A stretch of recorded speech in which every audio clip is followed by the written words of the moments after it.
तोरा बाप को जब तोरा बाप को जब ठाटे छो तोरा बाप को जब ठाटे छो डीजे मनीष रक्सौल तोरा बाप को जब ठाटे छो मां गायत्री रिकॉर्डिंग स्टूडियो हम करबो बियाह के कोना तोहर अगुआ काटै छो हम करबो बियाह के कोना तोहर अगुआ काटै छो सुन गोरकी गे बात ना सुन पतर की गे ओहो सुन गोरकी गे हमरा से तोरा बाप के फाटै छो सुन गोरकी गे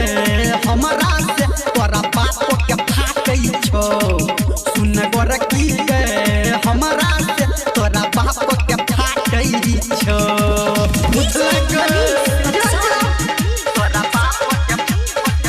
तोरा बाप को जब ठाटे छो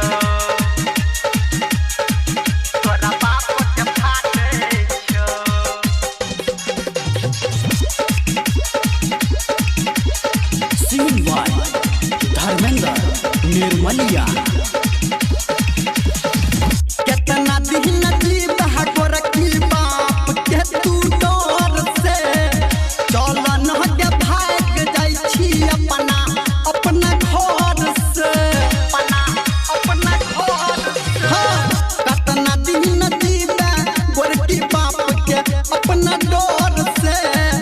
चल न के भाग जाइ छी अपना घर से तोहर माई खेलै छौ खेला तोहर भैया छाटै छौ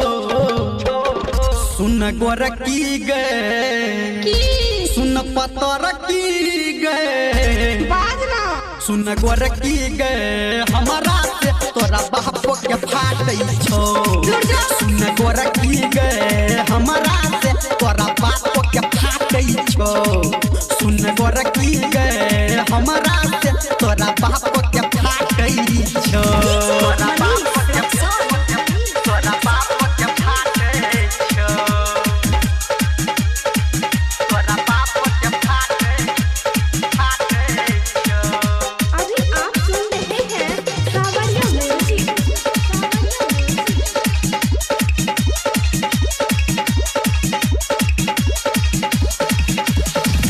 हमरा नै डर लागे गोरकी कखनो मार से तोरा पाबै खातिर कटबै कटे के कोदार से हमरा नै डर लागे गोरकी कखनो मार से